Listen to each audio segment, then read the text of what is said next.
Hey, what's up guys? Welcome back. Today I'm going to be kicking off Cookie Week by showing you how to make a delicious candy cane macaron that's just perfect for the holiday season.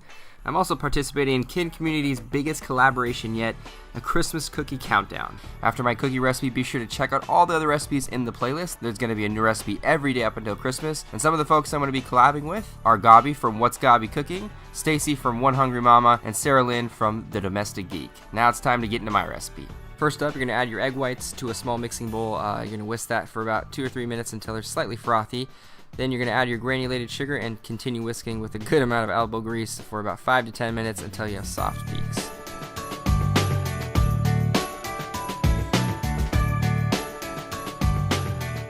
Next, you're going to grab another mixing bowl and sift the powdered sugar and the almond meal straight inside, and this is going to leave behind a real fine powdery mixture of the two ingredients, and that'll allow for really easy absorption of the meringue, and it won't deflate as much.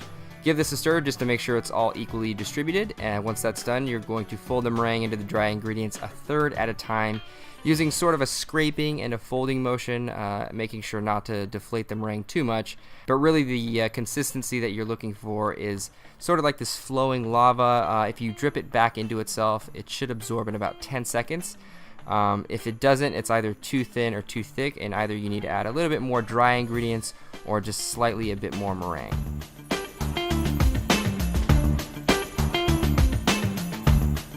Next, you're going to fill up a pastry bag that's fitted with a medium round tip for the best results and best looking macaroon shape, and start piping quarter-sized circles of batter straight onto the baking tray that's lined with either a silpat or some parchment paper. Let them dry for about 15 minutes or so, just so they can develop a thin little shell on the outside. But once they are dry, you're going to sprinkle just a little bit of red dye that's mixed with some water straight on top. I recommend using a glove so you don't stain your hands, and all you have to do is just flick a little bit of the dye straight on top, and it creates this really cool red and white speckled look that I think is very reminiscent of a candy cane.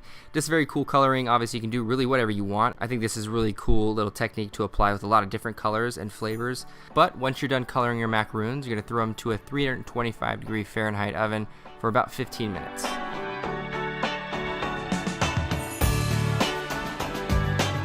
Alright, so while the macaroons are baking, I'm going to make a very simple peppermint ganache by adding some chopped white chocolate to a mixing bowl, and then heating up just a little bit of cream that's going to be flavored with some peppermint extract to give it that wonderful minty fresh candy cane flavor that we all love.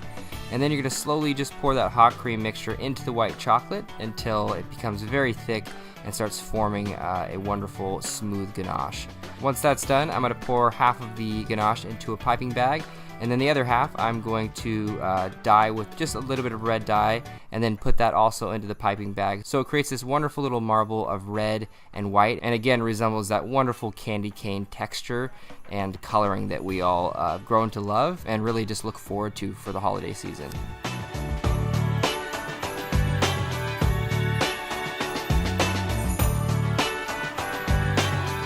Alright, so once the macaroons are done, you're going to pull them out of the oven, let them cool down for a solid 15 minutes.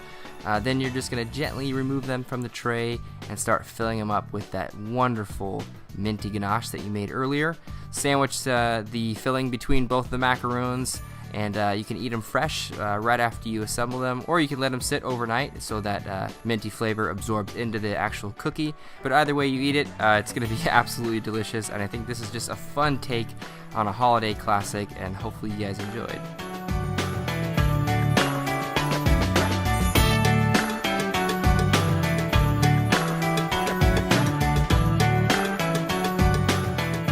I'm stoked about this. I love the way these turned out. I love candy canes. I love Christmas. I love the holiday season. So this sort of sums it up in a little cookie bite, and I'm excited to try it and tell you guys how I did. So let me chomp into one of these candy cane macaroons and tell you guys how I did. Oh, ooh, they got some weight to it too. Nice little specks on them. All the little, you know, symbolic red and white combo going, of course, with the filling as well. Peppermint. Okay, let me just eat it and shut up.